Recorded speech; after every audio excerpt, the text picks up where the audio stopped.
Ladies and gentlemen, good morning, good afternoon, or good evening, depending on where you are.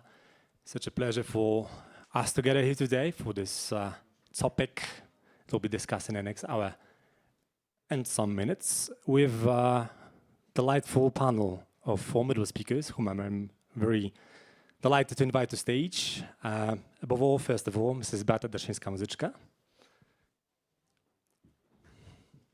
Professor Soichi Noguchi, and Professor Jagit Singh Shrai. Please be seated.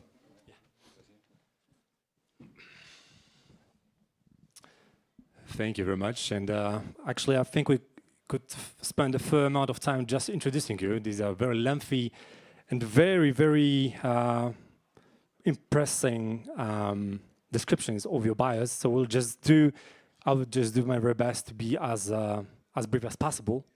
But starting with you, Professor.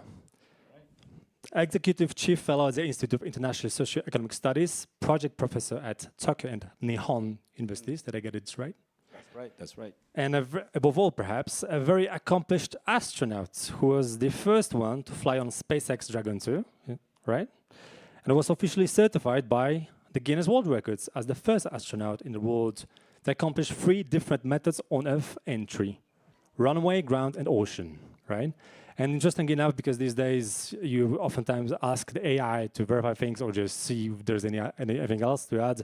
I just found out this morning that the AI spelled out that you also hold another world Guinness record for the longest time between spacewalks, which is 15 years and 214 days today. Quite a feat indeed. Professor Jagit Singh Shrai, who is Director of Research in the Department of Engineering, Head of the Center of International Manufacturing at the University of Cambridge. And Dr. Shrai is co-chair of the World Economic Forum Council on the future of advanced manufacturing and production, and it puts to UNCTAD's annual industrial development records, most recently on investment in the digital economy. He also leads IFM's Digital Supply Chains Industrial Consortium from 2015 that involves the leading multinationals collaborating on digital supply chain transformation, and leads the healthcare research team. And across Cambridge, he co-chairs the Interdisciplinary Research Center on Global Food Security. Welcome, Professor. Great to be here. Thank you. And Her Excellency Beata Daszyńska-Muzyczka, Special Representative of the President of the Republic of Poland of the Three Seas Initiative, and former President of the Management Board of BGK Polish Development Bank, a visionary and the initiator of the 3W initiative that you will hear more about later on. Thank you very much. The subject that we're about to tackle today is so broad in scope that we hardly could tackle all its dimensions. So we'll just cherry-pick certain subtopics that you're experts on, and we'll try to deep dive into this for the next hour or so. And first off, Dr. Noguchi, from space to Earth. You must have brought a lot of meaningful insights from up there to down here. And I wonder, in terms of all the imperfections of how we deal with sustainability these days, and in terms of how we see sustainability, how we address it through technology, what are the major themes that are close to your research that you focus on and you would like to highlight today? Well, first of all, thank you very much for having me. Special thanks to Polish Development Bank and, of course, this 3C Hub project. And very happy to be here. It's action-packed week. And yeah, today I have two speech opportunity, and tomorrow there is one more, and that's the end of the week. And it's nice to see the end of the tunnel is coming. It's sad to see that the end is coming. Anyway, today I'd like to talk a little bit about how the technology can help the sustainability issue on the ground. As Machette kindly introduced me about my career, I was fortunate enough to fly 3 times to space, And each time, that's a kind of a best kept keep secret. Every time you fly on the spacecraft, NASA give me a new patch. That's a space shuttle, and that's a Russian Soyuz, and that's the SpaceX Crew Dragon. So 3 flights and cumulative, and that's another best kept secret is every time you pass 100 days, they give me this patch free. So I got 3 of them, 344 days, and each day definitely counts toward my professional career. But you don't have to spend 300 days. You only need 1 day or 1 glance back at our Mother Earth and to understand this is very beautiful planet, and it's worthwhile to make every single effort to keep this beautiful planet sustainable. And back to your original question, what we can do to help. And I have a very short pitch that usually I use at the university when I talk about those sustainability issue to teach the young students. I have to start from the scratch. So forgive me, it's starting from a very basic point to the up to how we can implement the technology. Let's start. So basically, we know that the SDG goals, in the 17 goals that the United Nations set back in the 2015, and we can set to the 3 layers. That's basically the biosphere, the sea, salt sea, fresh sea, soil, and of course it's all those forest. And those biosphere will support our society. And then on the top of the society, we have economy to bring all those activities together. And what we have done so far in the 20th century, we just keep exploiting this very valuable resources, which is nature, biosphere. So we are using the resources without thinking about the limitation. We thought the water is unlimited. We thought the air is unlimited. And all those natural resources we just keep using and using. And just one way. And there's a very few consideration to bring something back to the nature. So just the emissions, exploit the nature, emission back to the environment. And obviously we know the results. We are dealing with those global warming, which turn into global boiling, as General Director Guterres mentioned last year.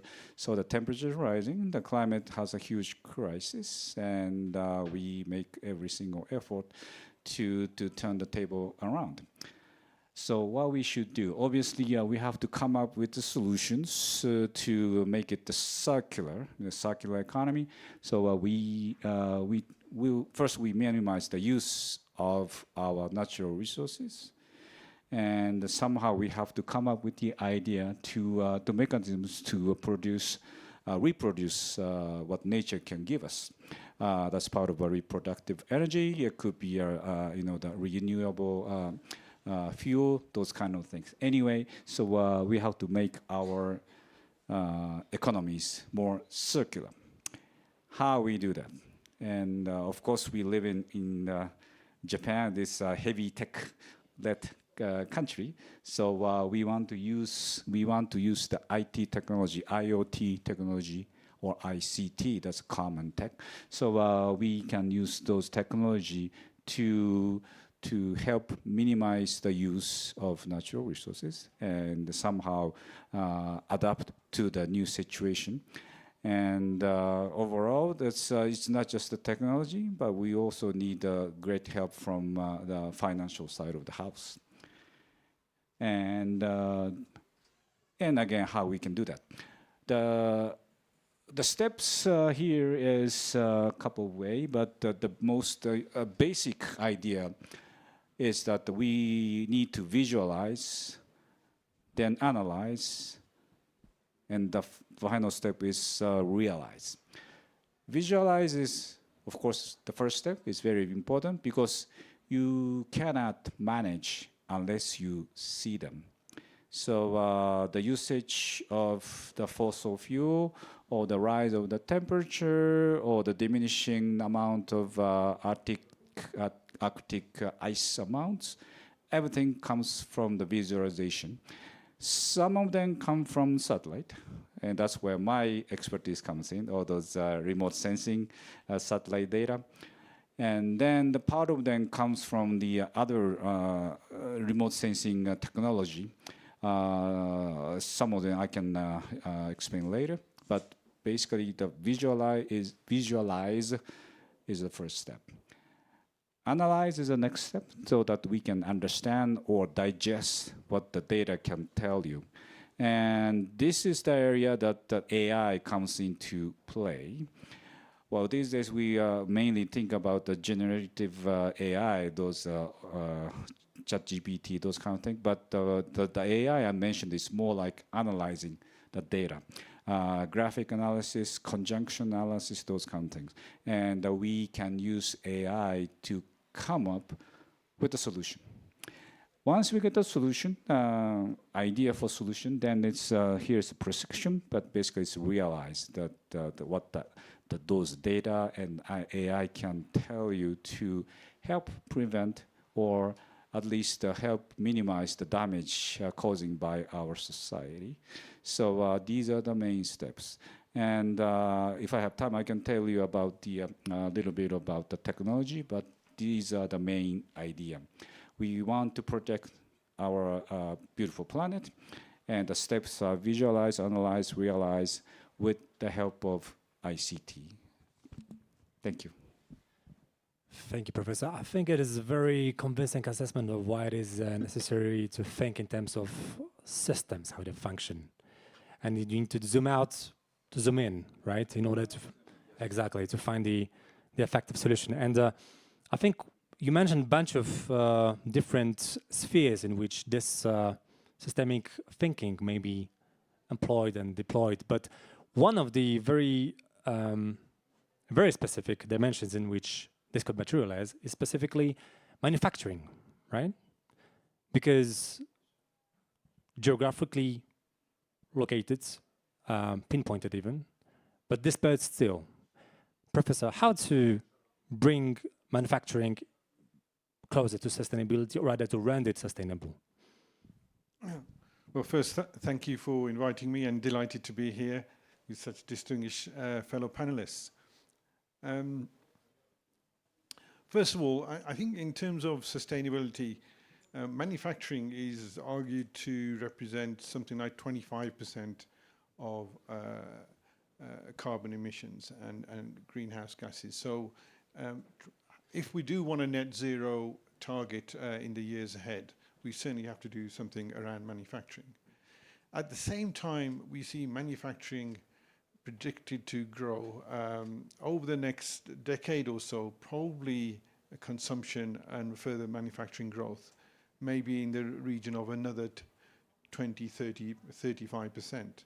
So whilst even if we stood still, we are making that problem significantly worse. So we do really need to rethink the way manufacturing and manufacturing supply chains operate. Now, supply chains, the Department of Engineering at University of Cambridge, we've been looking at supply chain design, supply chain analysis, and the supply chain operation. So what can we do to make supply chains more resource efficient? But it goes back to my previous career when I was in Unilever as a supply chain director. Is supply chains crisscross around the world. They don't stick within a certain geography. So the real question for us is, how are supply chains going to evolve over the next decade or so? And you've seen a number of shocks. Many of you will have had the shocks of COVID and the post-COVID pandemic issues on supply chain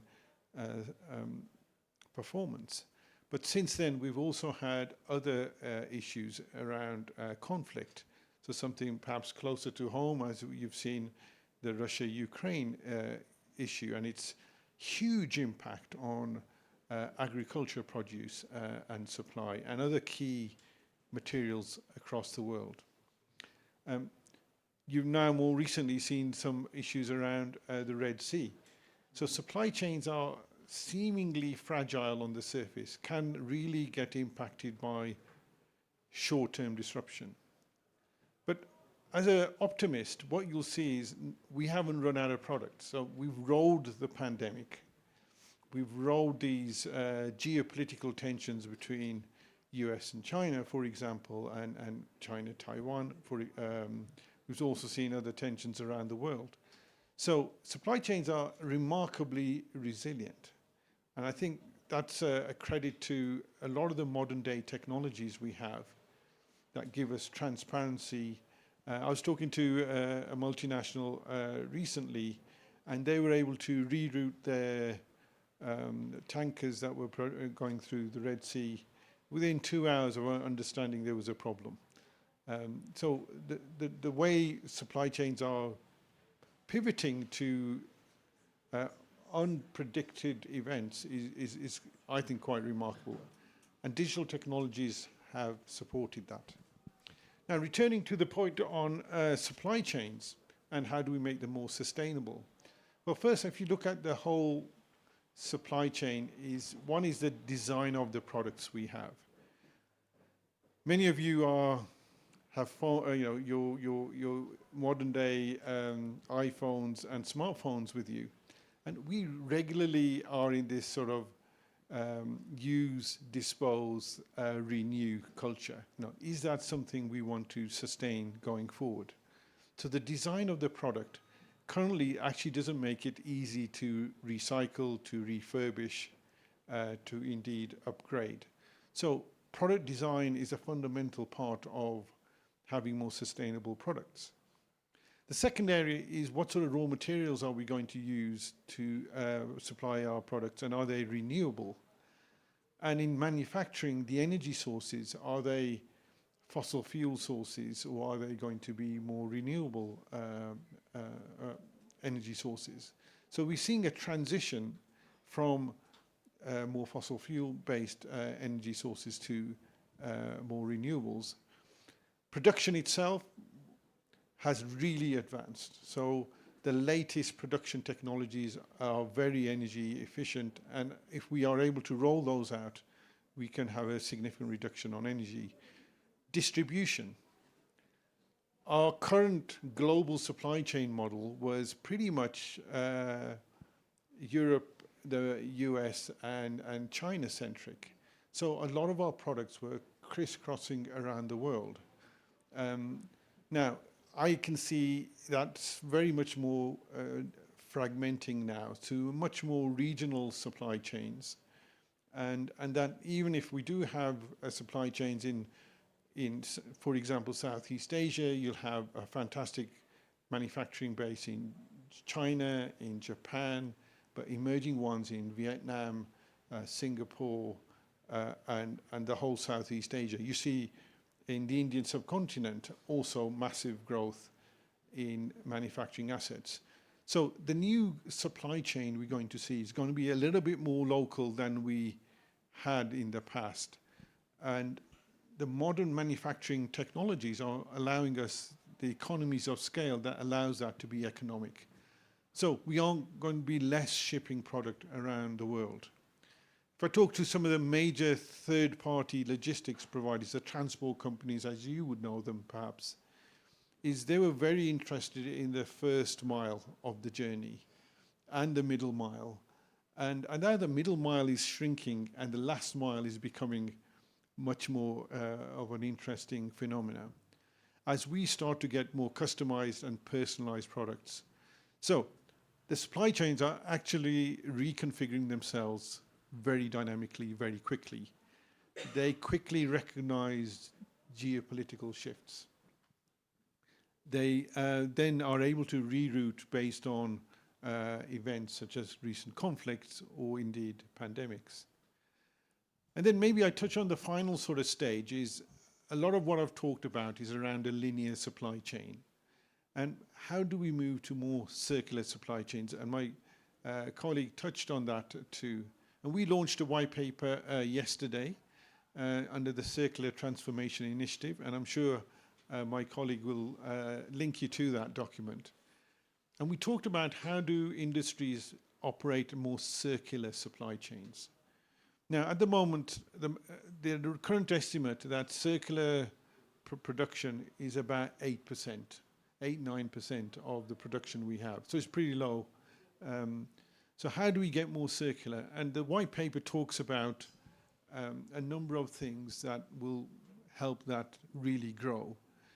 The first really overview I wanted to say was you cannot ask industry to go green unless it has an economic incentive. It has to have an economic gain. And there's something for government to do to make sure that the incentives drive that behavior. So the infrastructure to go green is something maybe governments can think about making sure that's available. But how do you drive circularity? So in our white paper, we have a number of case studies where companies who are producing circular products are charging a premium because their customers want circular products. Their customers have a net zero target. So there is a business model in going to circularity. It's not just about tree hugging, doing things for the for altruistic reasons. We need to make it a viable business proposition. Now, that requires a number of things. It requires partnering with your suppliers and your customers to allow circularity to take place. It requires data sharing, so we're able to understand the history of a product. You may have started hearing about digital passports, so we know the history of a product and what it can be recycled and reused for. And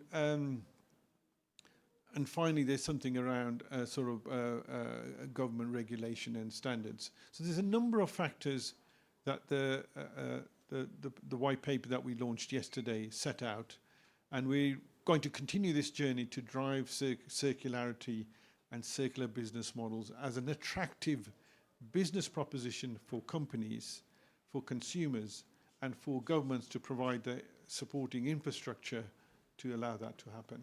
So that's a little bit about what we've been doing on sustainability. It's been a great week here in Davos, a number of talks that we've been giving. I'm part of the Centre for International Manufacturing in Cambridge. We do a lot of work with industry. So feel free to engage with us. And here at the World Economic Forum, we have the Centre for Advanced Manufacturing and Supply Chains, and a bit of a think tank called Advanced Manufacturing and Value Chain WEF Council, where we explore how these future supply chains are going to play out. There's also a video on a link that I'm sure my colleague will share about the talk we had on that just yesterday. So that's a little bit of an introduction from me before we get into the detailed conversation. Sure, thank you, Professor. You have both highlighted a number of challenges, actually. How to introduce resilience, circularity, all the while meeting geopolitical and other challenges that affect our collective existence. And all the same time, how to think in terms of systems. And maybe the response is precisely in 3W, for instance, in something that is regional in terms of its overall projection, and in terms of how we think how certain technological and other solutions could be grown up locally, originally, and then somehow turned into an institutional fortress through laws, through good regulations, through ecosystems. And I would love to hear more from Ambassador. How did that whole thing come about, and why do you think it's important for advancing these matters and all the others that are relevant to sustainability? Thank you very much. Good afternoon. Thank you for having me here today, especially among these fantastic panelists. So thank you that we can present together how we are care about the human being on our earth. And I strongly believe that the idea 3W, it is again about us, how we can survive on earth. And maybe a few words about the history of the 3W.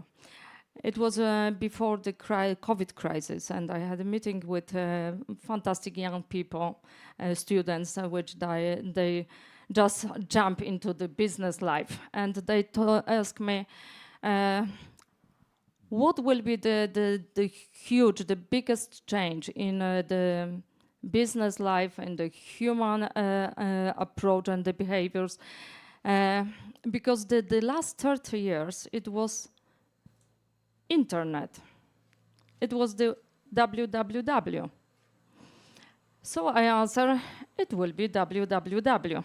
It is the typical Polish abbreviation because it is Polish word water, woda, hydrogen, wodór.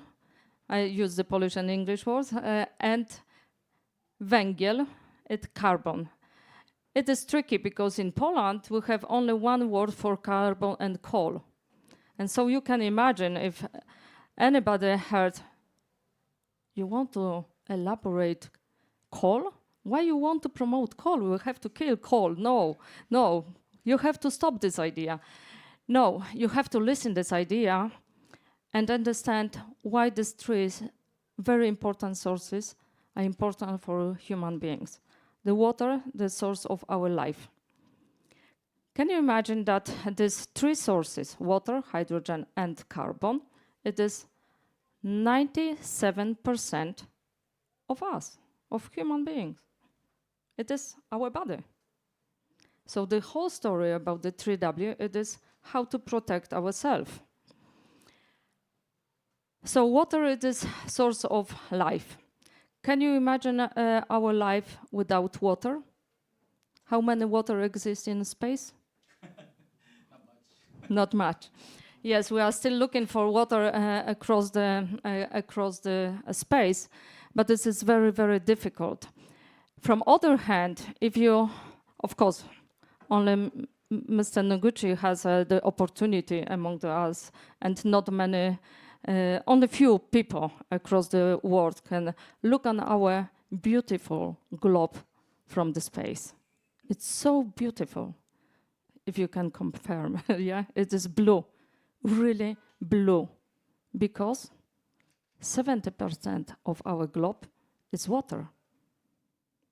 It is fantastic message, yeah? We have 70% of water, but only 1% it is drinkable water for 8 billion people across the world. So it is huge, huge challenge. What is the chemical pattern for water? H2O. So there is a hydrogen, yeah? So how to link these three sources and use the synergy between these sources? So we have hydrogen and oxygen to create water. This water is not discovered yet by even scientists. But without water, we cannot survive. We are dependent on energy a lot. Nobody can imagine, and we treat the energy like water right now. How long we can use as a human on our globe energy? Just we plug in the sock and we can take the energy. When was built the first water power plant for alternative current? 128 years ago. Can you imagine? The common access to energy, it is only 128 years. How long we are on this earth as a human beings? But nobody can imagine that we can survive without water, without energy. And the hydrogen could be the fuel of the future. How much use the hydrogen in space? A lot. Yeah, a lot. For the rocket fuel as well. Yeah, this is rocket fuels. So we have this technology, we know this technology. Now we want to find a way how to adopt this technology in the very common access to this technology. And carbon. Carbon, it is amazing material that we can use because it is not only graphene. This is not only how we use in medicine, how we can use it cosmetology. A lot of women can support me in this topic because much more women use the carbon cosmetics every day. Toothpaste with carbon, filter for purifying water. It is also how we can use the carbon. And very light and very durable material like concrete with carbon, oh my God, fabric carbon, to use the lighter material, more durable. And I can imagine the carbon and the new construction, for instance, in Japan, when the last earthquake touched your country, and how to build the more resilient buildings and more advanced technology use just for our survive. So it was the reason that we start to, me as a former president of the management board of the BGK, we try to promote that these sources are very important for us, and also the capillary production for agriculture.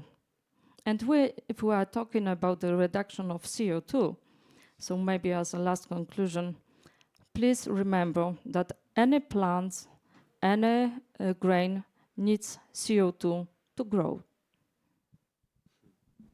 Thank you very much, Ambassador. A lot of food for thought to digest, certainly, and it's actually pretty funky to realize how all these elements that you have just brought up, one could think that they are, well, separate somehow. No, they're all intertwined, interconnected, right?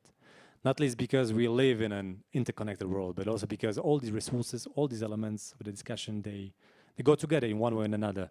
And actually, I wanted to touch upon just that, because 2 months ago, our team was sent to Sheffield, where, as you, Professor, certainly you must know for sure, there is this advanced manufacturing center where they have these amazing facilities that produce these cutting-edge technologies.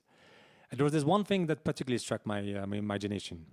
There was this CCUS installment that was capturing carbon directly from air, but not just storing it somewhere down there.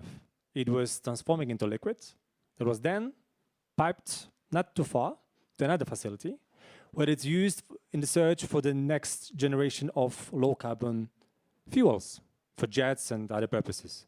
And I wonder, is this the next frontier in circularity? Open question.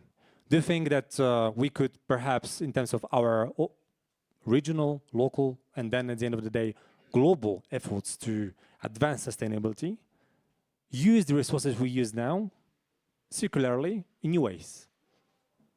Professor, to you maybe first. Well, Machet, that's a very good start point for discussion. And I myself never visited your facility, the facility you mentioned, but yeah, the direct capture is a fascinating project, and we all rely on those new challenges or new technologies. When you talk about the regional economy, there's a lot of ways to think about it. It could be municipal, it could be national, it could be just a small regional. I would like to give you my 2 cents, or maybe 2 yen.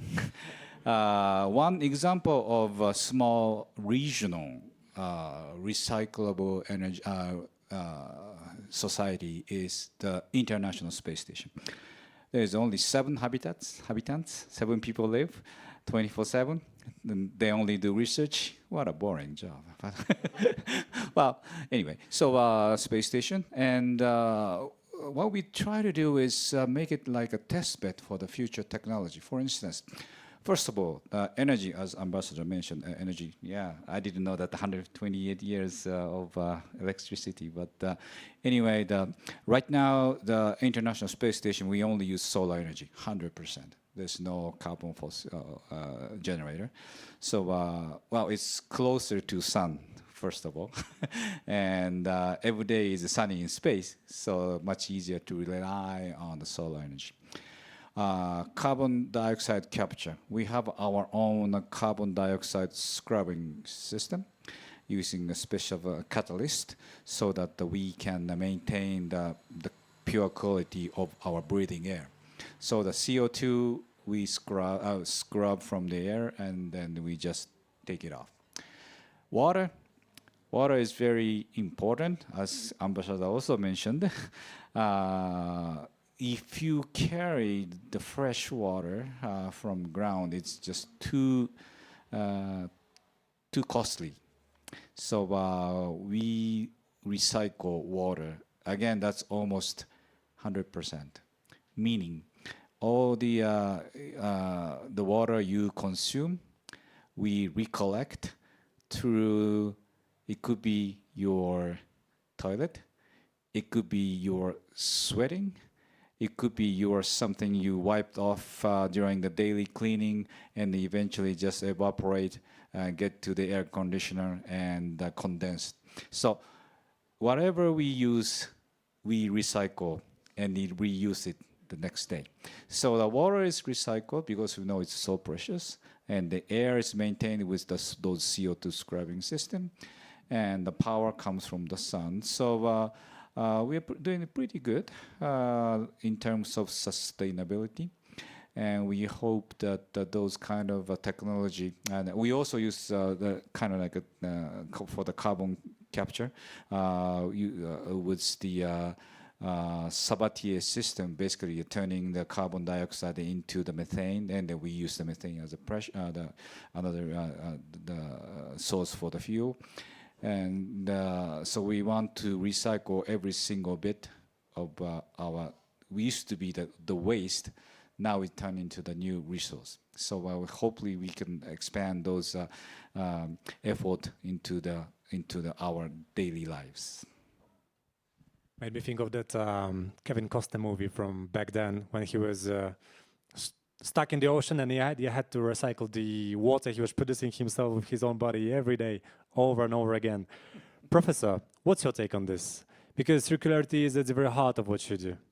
And what trends do you see, and how do you think they could be somehow nurtured regionally? Well, interesting. Just building on the last point about waste. Waste often is now referred to as the new oil when it's looking at when we're able to develop those circular business models. So it becomes something that's if we are able to design our production technologies able to use renewable feedstocks, for example, I think we can be very optimistic about moving ahead on this journey. I think moving to a bit of a practical sort of level is how do we make the transition? Because overnight we will not go circular. Yeah, there's now the reverse logistics don't exist. The sorting centres don't exist. Breaking down old products into their components so they're reusable is an industry in itself. So what we've been trying to do is to develop pre-competitive collaborations, because it's too much for one company to do on their own. So as a sector, can we come together and develop, whether it's to do with electronics, my house is full of old computers, old phones. I don't really know what to do with them. That's a crazy situation when they're valuable raw materials. So I think we need to have that reverse logistics infrastructure set up. We need methods where your competitors can use those materials as well as yourselves. So we start to share data on equipment that's gone past its life. Even the step of making something redundant or obsolete, how can you upgrade products? So if you notice your phones, you may have an app that comes to your phone every other day, but your phone is pretty much a constant. So how do we make that a platform for upgradation as opposed to replacement? But it's very different in different sectors. So if I move into aerospace, the major US airline that has committed to 10% of its fuels I think it's over the next decade, to be from sort of renewable feedstocks. So I think it's about making those bold decisions, working collaboratively, and the paper actually talks about partnerships. So because you can't do it on your own, how do you have partnerships that allow you to bring the key stakeholders together? Now, what we've found in radical technologies that are needed in some cases, bringing together your competitors in that pre-competitive collaboration, bringing together regulators, government, and academia to develop those new technologies is a successful and proven pathway. So that's one model.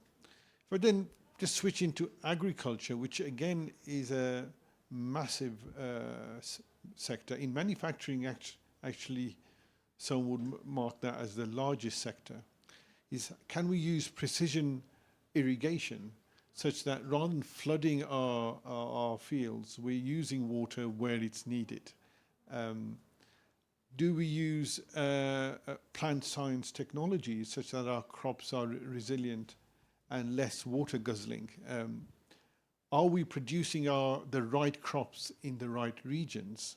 So where we do have abundant resources, whether that's energy or in my current context, agriculture, we are sourcing product where it's sensible to do so. Now this requires some levels of international cooperation.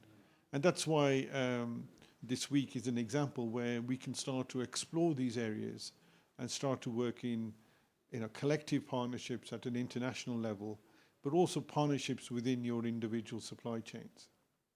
Finally, the ambassador talked about the criticality of water.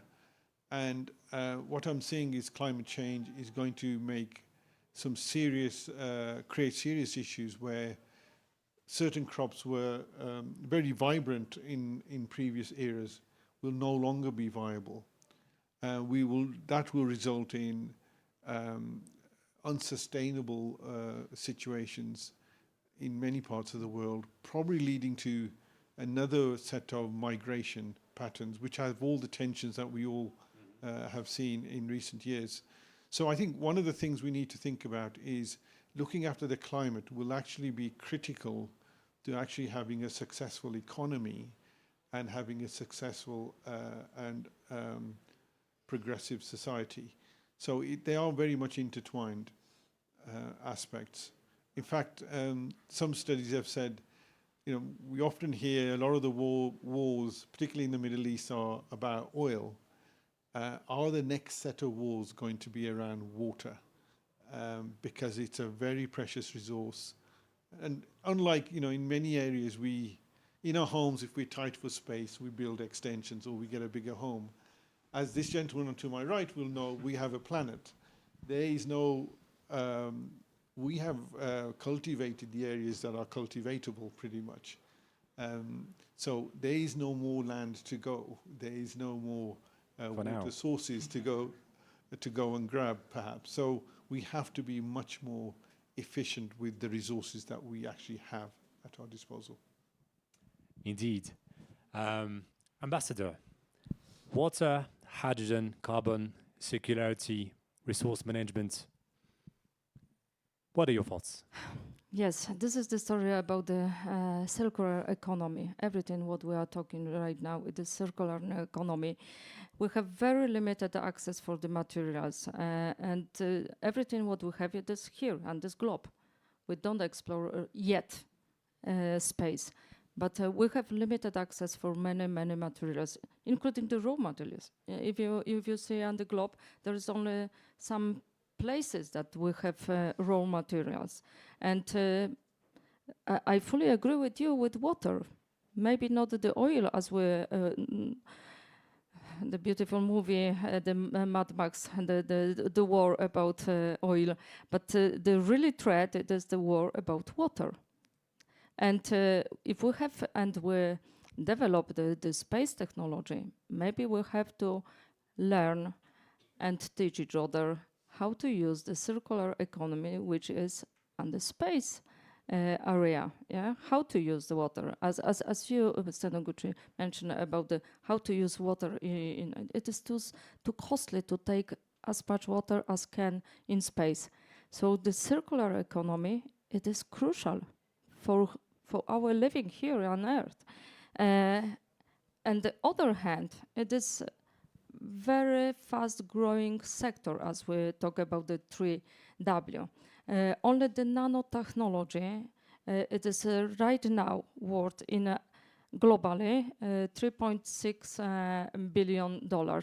But it is the fastest growing sector, and in 2032 it will be worth over 40 billion euro.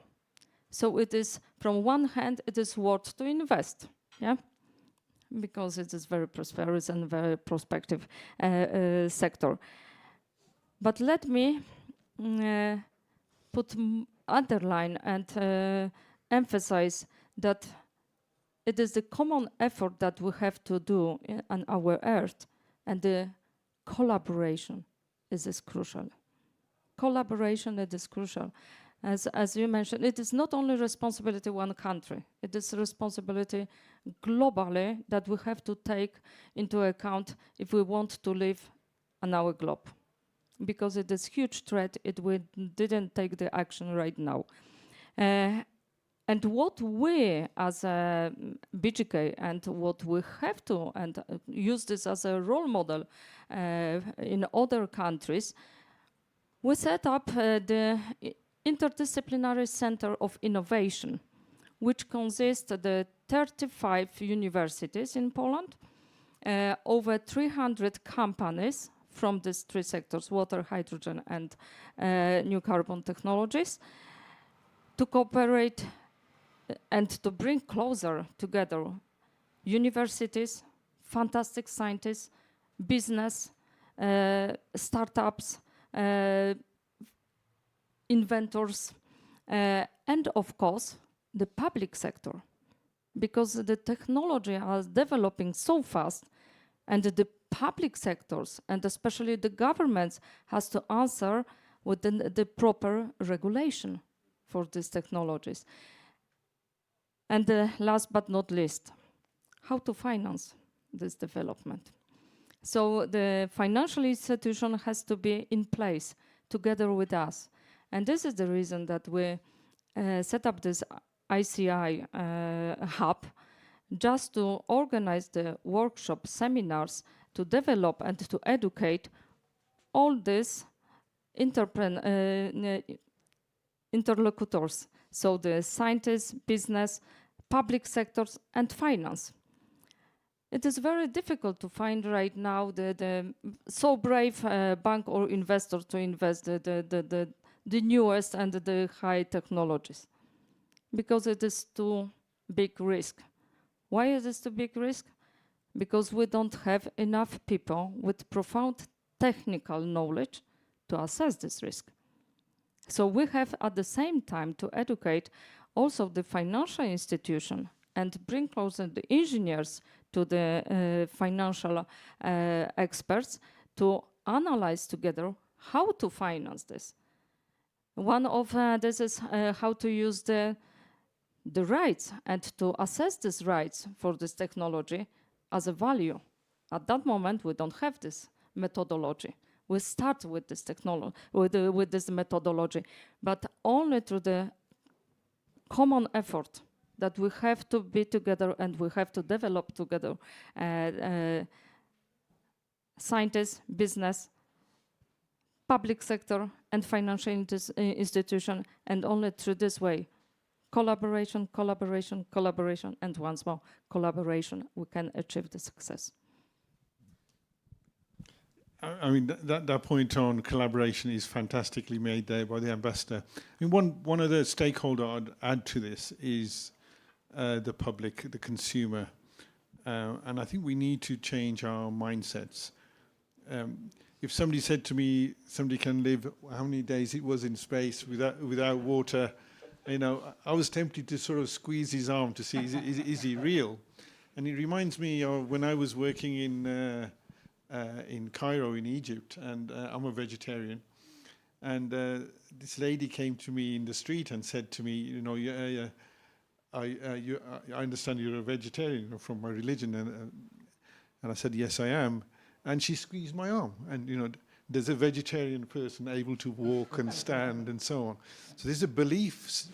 We have been adopting a resource consumption mindset. It's a throwaway mindset: use, dispose. There are some parts in the world where you want to throw some rubbish and there's rubbish on the ground and you feel comfortable throwing it on the floor.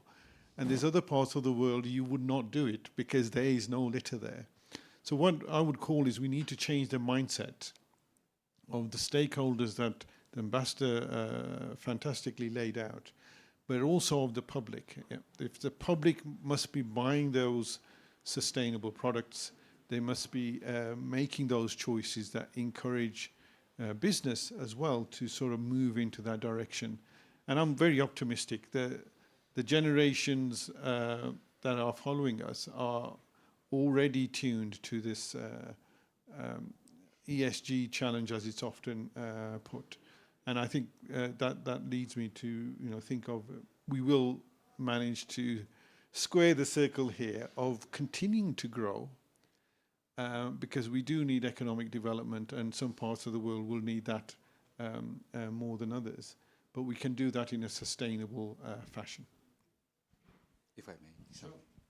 Yeah, those are very good point. And as Ambassador wisely noted, the circular economy is the way, and we need a new invention, we need a new innovation.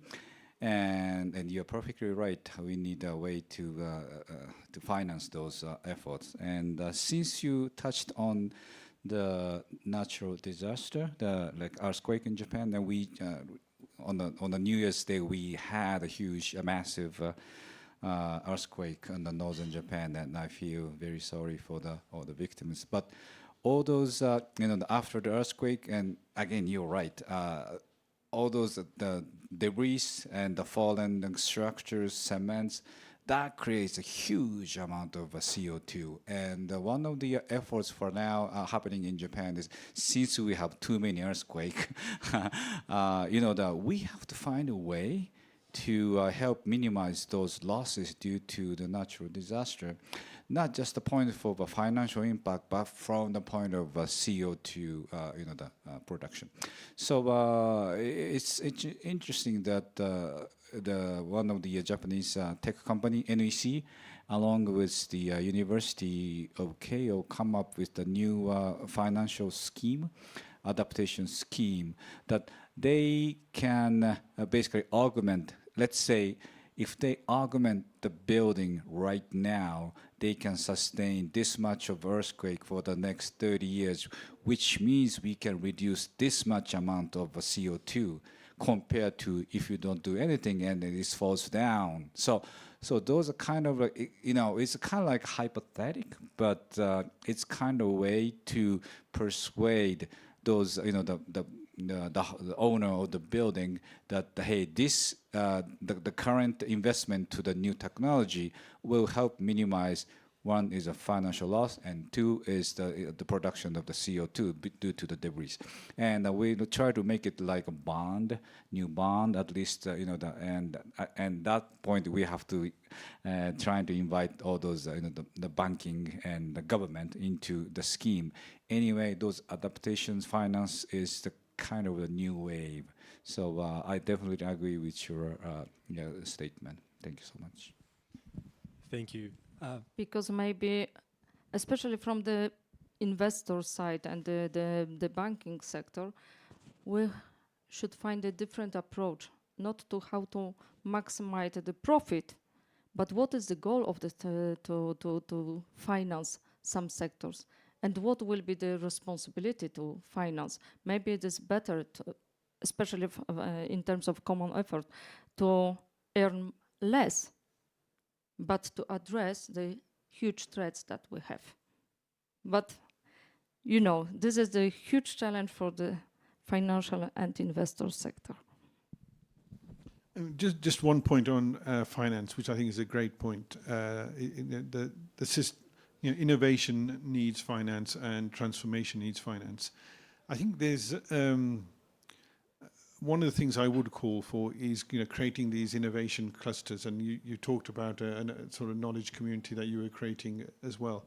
So we go back to Cambridge.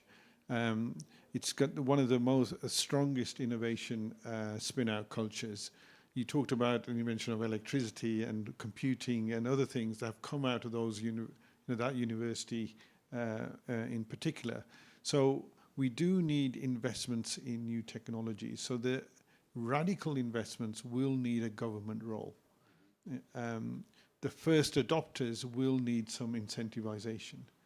But good technologies and good products actually can then fly. None of us have been incentivized to buy our phones. We need them, we like them, or our cars and so on. So a good product will fly. We need that early stage, what I call pre-competitive collaboration, where universities are empowered to address challenges of society and of industry. And I think that's a pathway to actually making those substantial transformations in resource efficiency, in using those digital technologies, so we're aware of where the resources are, where the materials are. So if we wanted to recycle them or reuse them, we can harvest them. And so I think it'll be a mix of technologies coming together, and the role of university is going to be vital in driving the change. Thank you so much for these insights. I think we can all agree on certain points that this collaboration is needed to map out the way to go forward. But nonetheless, about that squaring the circle, Professor, I wanted to pick up on two notions that you brought up, regionalization, and the one that you brought up, Ambassador, collaboration. There might not necessarily be a conflict linguistically between the two, but in practical terms, I want to know what you think really about what I suppose we would all agree is the challenge of this decade, maybe the next, which is regionalization of national interests. Because, for instance, now you mentioned the China-US conflicts, but there are other conflicts, and all these economic groupings around different trade agreements and so on and so forth. On one hand, they perhaps introduce new ways to advance sustainability because of circularity, that is, production brought closer home and so on and so forth. But on the other hand, as the history of the species shows, oftentimes the more we stick together in smaller groups, the more space there is for conflicts. So how to move from that regionality to advancing these issues that, as you mentioned, are all potent, to make them permanent, to advance the change on a global scale? Professor? Want to start somewhere? I'm happy to kick off and then have my homework corrected by... Right. Yeah, I think so it's really trying to understand where things need to be done at what scale. So take new technology investments or new R&D. That's a very international and global endeavor. I still find it really remarkable is we can be publishing an academic paper and we will have a friend in another part of the world we've never met who picks up on that knowledge and takes it further. And so that international collaboration is absolutely vital. My regional comment was a little bit about execution. So once we know this is the new configuration of production, the new configuration of the product, the new configuration of the supply chain, then do we necessarily want it to be crisscrossing around the world? And one of the big discussions I've been having this week is what do we mean by global supply chains? Were we really global if most of our production was either in Europe, the US, or China? I don't think so. And I think I'm super encouraged that there are new centers of manufacturing strongholds emerging in South Asia, Southeast Asia, in the Americas, and in North Africa and the Middle East. In fact, perhaps some parts of the world that aren't showing that is where we need to actually make more investments. So I think execution, once the product is developed, may be more regional, And I say more regional, that doesn't mean local. And it'll vary by sector. But in terms of new technology development, I think that's super important that they're international endeavors. But you're right, there is protection now in that sphere too. And I think this is where the protection of IP is important, because intellectual property, if it is properly protected and licensed, encourages people to share and adopt. And if it isn't, you do get that protectionism. Ambassador, to you. Yes, it is a very shaking time across the world, and very dangerous and very difficult time for everybody. We are notice the war in Ukraine, the Hamas and Israel, and we don't know what could happen in Taiwan, in North Korea. Yes, it is a huge challenge, and in terms of the collaboration, I think the Three Seas region, it is a great example of collaboration. I remember the one meeting in the US with in State Department, and we as representatives from this region have the presentation. What is the Three Seas region? What we want to achieve? How big is this region, and so on. It is the 12 right now, 13 countries. It is over 120 million population. It is the fastest growing region in Europe and across the globe almost as well. And you know what is the fantastic added value across our region? All of us are different, even the smaller countries, and we use 13 languages, you know? And it was silent under this audience. You have 13 languages?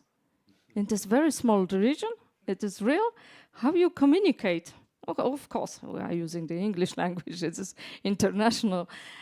But this is the beauty. So with the full respect that we are different, yeah, and this is our added value. And if I may suggest, we should use these differences between us and build the added value, not war. And this is what we have to stand on. So in other words, regionalization does not necessarily mean pushback in terms of globalization. It is also a source of opportunity. And I wonder, Professor, as you look at this pale blue dot, to borrow from Carl Sagan, what do you see then in terms of these schemes, conflicts, how to address them structurally so that the changes you wish to happen is entrenched and permanent? Well, Mashet, that's an interesting point. I can talk about, like, for the example in the space world. You know, yeah, you're right. The world is so divided and too many conflict. But in the midst of this conflict, you know, we are running this International Space Station, which started as only five countries or the 5 regions. You know, the United States, Russia, EU for sure, and Canada and Japan. And now we are moving on to the next step, which is the lunar exploration. That's the Artemis Accord. That's more than 20 countries. I think now it's at 30. So anyway, in the midst of geopolitical conflict, I still believe international cooperation will prevail. Cooperation. And but probably the tough thing is that you know, if the number grow, for instance, for United Nations, although the Space Utilization Committee, back in 2000, we only have like 20 countries. Now it's 90 countries. So it's rapidly growing. So many countries claim themselves as a space-faring country. So the players expand. And the issue is how to keep the governance on those new areas. So we are talking about the sustainability on the ground, water, carbon, hydrogen. We talk about sustainability on the ground. It's also the issue in the space. For instance, small satellites. We do have a lot of small satellites. And it's actually very good for like university, as a university teacher. It's a nice project for the undergrad. they can come up with the one small satellite within a year. They can launch and during the master thesis, and if he or she is good enough, they can write the doctor's paper with a couple of the research outcome. So it's good and it's cheap. But the issue is if we have too much, that creates a space debris. And maybe you heard about those Kessler effect. If the numbers grow a certain number, tipping point, the world and all those Earth's orbit becomes chaos. So you cannot have new structure going into space because there's just too much space junk. And there's a possibility of the conjunction in between the satellites. So the long story short, we have to keep our governance in the new scheme to keep both on the ground and also in the space, sustainable. And we want to make sure that, but still we believe in cooperation. We want the numbers keep growing, the countries, regions, players, but the governance might be the next huge issue. So for that one point that you brought up, it's a bit like with the French dress, less is more, I assume. We could go on for ages because the questions are countless, but we'll have to actually wrap up in just a couple of minutes. So maybe it's about time to give the voice to the audience that may or may not have a question. Can we pick up questions from the internet? Oh, there is a question. Please.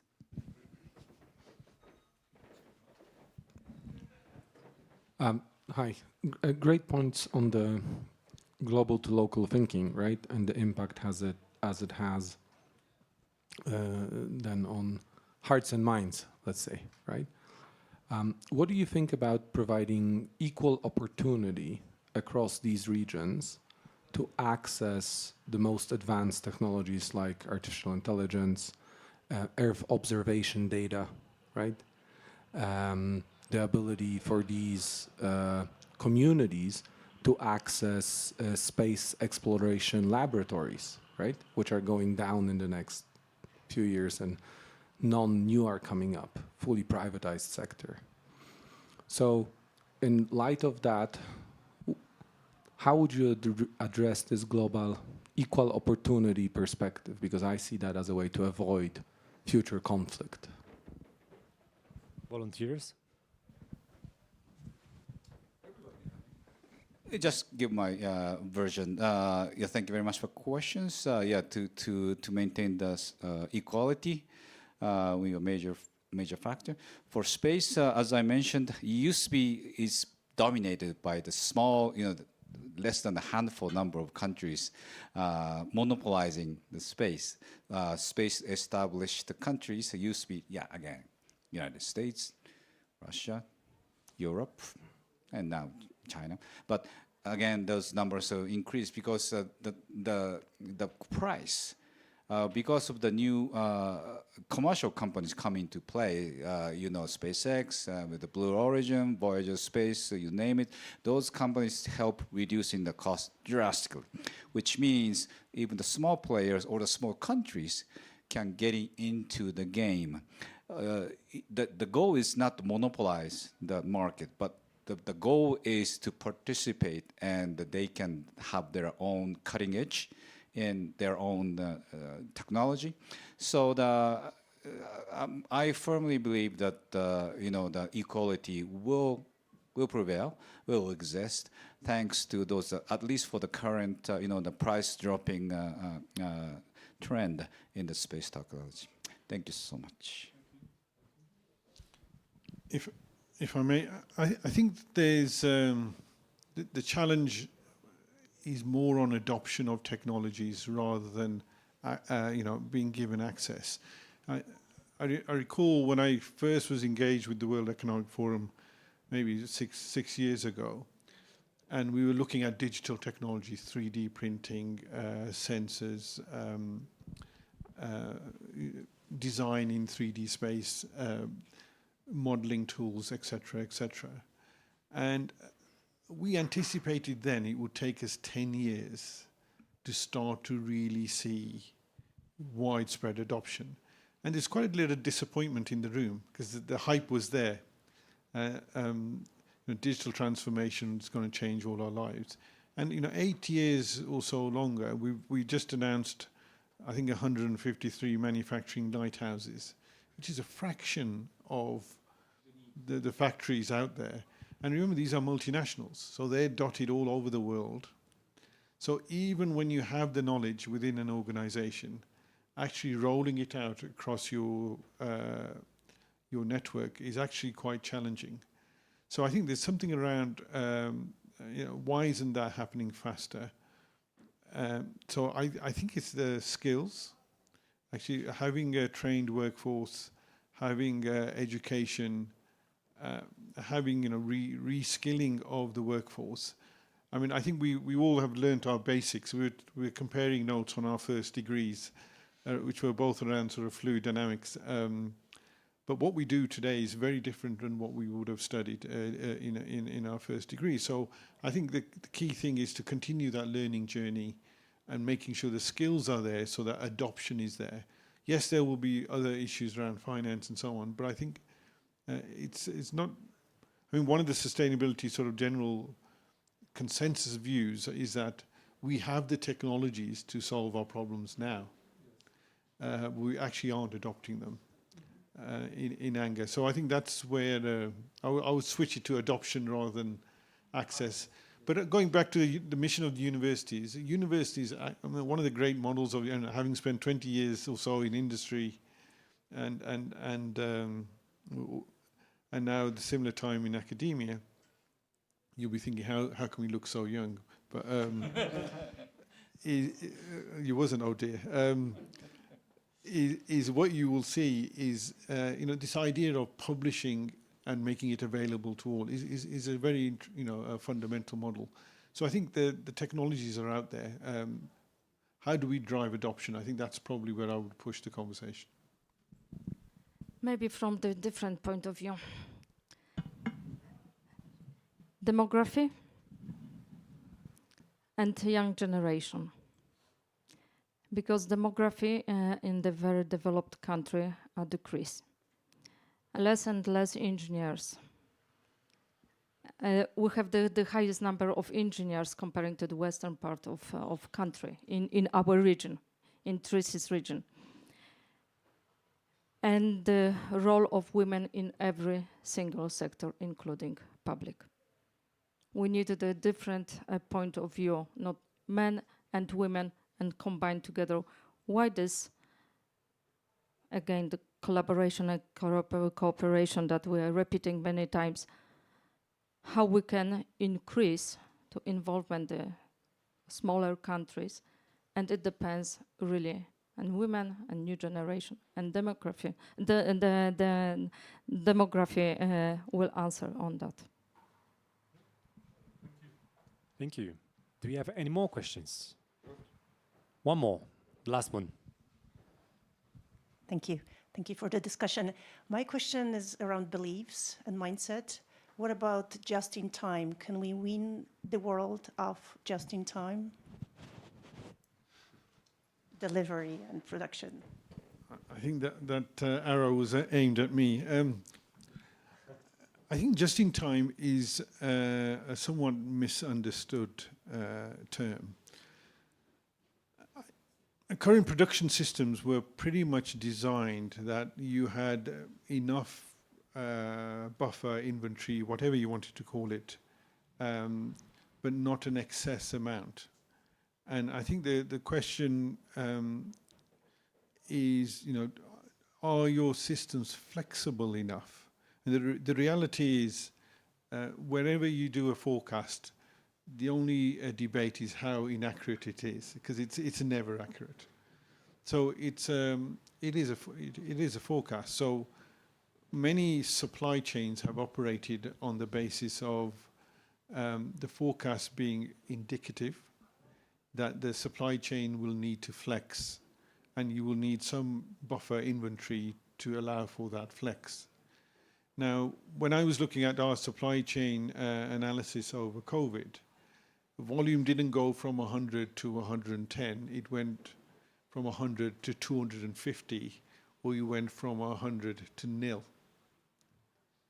Now, no inventory strategy would have held under those circumstances.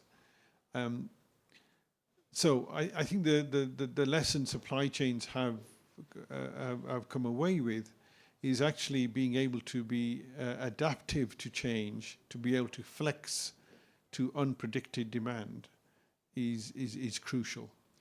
And our old-fashioned classifications about, well, commodity for sure, Jag, is stable, and therefore we can continue in the old way. But during a pandemic, there were some very stable commodities like bread, water bottles, pasta. The famous one I always find embarrassing to talk about is toilet paper. The fluctuations in those were way beyond any normal fluctuations.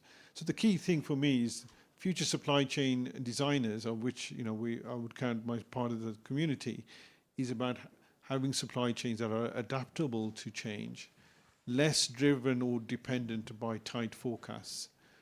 And trying to solve it by more inventory is probably a mistake. Because if you doubled inventory, going back to my 100 and 110 example, if we were less just in time and had 30 or 40, a demand of 250 would have swallowed that up. And if indeed you had it and your demand went to nil, it would be an even bigger problem. Just to give you one example of how demand changed. There's one large company that produces food products, and the produce to the retail stores shot up the demand, and the produce going to restaurants collapsed. So they're even in the same sector, the same organization, one product category they were chasing their tail trying to supply, and the other one the demand has completely went to zero because we were at home at the time. So I think the ability to flex their supply chain from, in this case, the service industry into the retail sector and have new last mile logistics supply chains was why the reality is most of us went through COVID without too much disruption. So flexibility, I think, is actually is a part of JIT, or just in time. But just in time sends a connotation that is unfortunately in the public sphere somewhat misunderstood. So I would call it supply chain flex. That's what we really want. Just very quick. All those good points, but just in time. When I graduated from the university 30 years ago, a Japanese company, the just in time is like a golden rule. Because Toyota, Nissan, everything, they are living on the just-in-time philosophy because the efficiency was the key. They are living on efficiency. And partially because, Jigit, you are absolutely right. That time, the production line has very small room to play, meaning they are not flexible enough. Now the issue, is more, we're turning toward the resilience of the production line. So in other way, just in time was important because the system was not resilient enough. So the table was turning. Resilience is the key, flexibility, and of course everything moved very agile. So those are the 21st century new philosophy. Thank you. Our time is basically up, but I will nonetheless take the liberty of asking you just one single last question, asking you for very brief answers to sort of conclude this panel. If you were to give a single, or well, maybe two, policy advice to policy leaders in regions such as the Free Seas, or maybe elsewhere, to advance these things that you mentioned, that you discussed, that are precious to you, that you believe are crucial for advancing sustainability and resilience worldwide, what would that be? Ambassador, would you like to take it? Okay. Professor, that arrow was also in with you. I would say the point on driving new technology development through pre-competitive collaboration, involving industry, academia, and regulators together to drive new technologies. I think addresses the sort of medium to long term. Those technology solutions, if we can accelerate those, I think will put us in a great space. The more immediate one, I think, is around mindsets and the two types of mindset. There's a sort of all stakeholders, whether you're consumers, industry, or indeed government. Changing those mindsets, but also for the next generation is about education and skilling. Manufacturing is a super exciting area now. Engineering is incredibly exciting.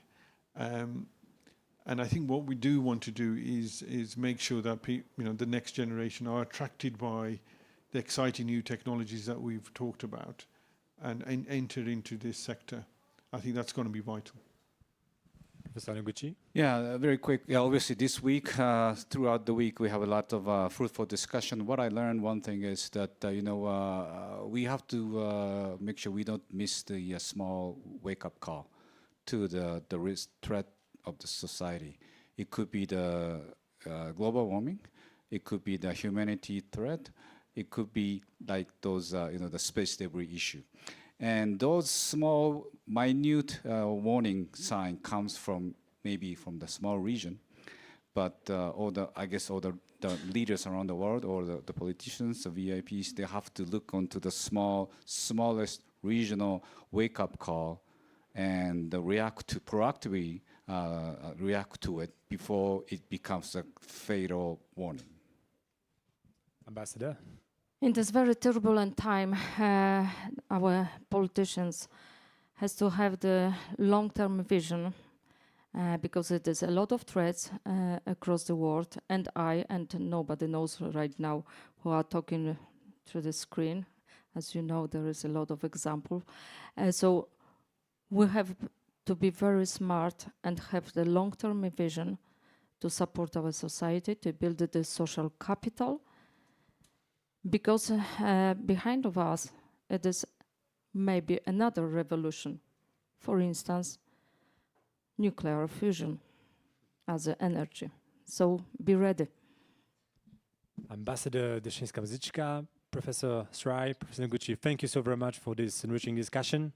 And may the audience join me in applauding the panelists. Thank you.